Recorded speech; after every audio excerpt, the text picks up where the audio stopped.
સાબરકાંઠા જિલ્લાના તલોદ તાલુકાના પાસીના મોવાડા ગામે આવેલ સતી માતાના મંદિરના પરિવાર તરફથી વૃક્ષારોપણ કરવામાં આવ્યું। આજરોજ તલોદ તાલુકાના પાસીના મોવાડા ગામે આવેલ સતી માતાના મંદિરના પરિવાર તરફથી સતી માતાના પટરાંગણમાં તારીખ 30/6/2024ના રોજ સાબરમતી પોલીસ સ્ટેશનમાંથી વય મર્યાદાના લીધે નિવૃત્ત થયેલ assistant police sub inspector Shri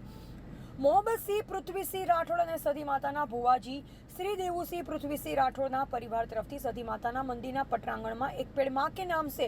એવી ભારતના લોકલાડીલા માનનીય વડાપ્રધાન શ્રી નરેન્દ્રભાઈ મોદી સાહેબની નેકને પરિપૂર્ણ કરવાના ધ્યેયને સિદ્ધ કરવા માટે આજરોજ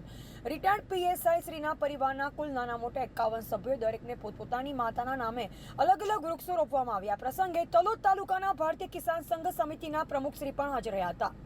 અને તેમની હાજરીમાં 51 છોડ પોતપોતાના માતાના નામે ઉછેરવાના નિર્ણય સાથે વૃક્ષારોપણ કરવામાં આવેલ।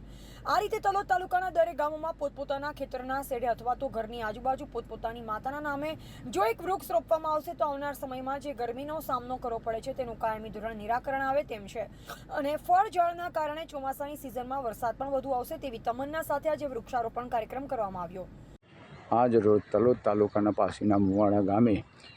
એક છોડ માં કે નામ પર જેનું મોદી સાહેબની જે નેમ છે તેને અનુસંધાડીને આજે પોતાના ખેતરમાં એક સતી માતાજીના પરિવાર તરફથી વાડી બનાવવામાં આવેલ છે। તો દરેક પ્રકારના ફળ ઝાડ વાવેલ છે।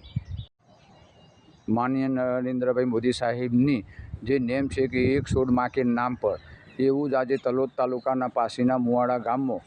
સતી માતાજીના પરિવાર તરફથી એક વાડી બનાવવામાં આવેલી છે અને તેઓ આ ફૂલ છોડ વાવતા હોય એવું આપણે નજરે નિહાળી રહ્યા છીએ। રિપોર્ટર રાજેન્દ્રસિંહ ઝાલા, બોધિક ભારત, તલોદ।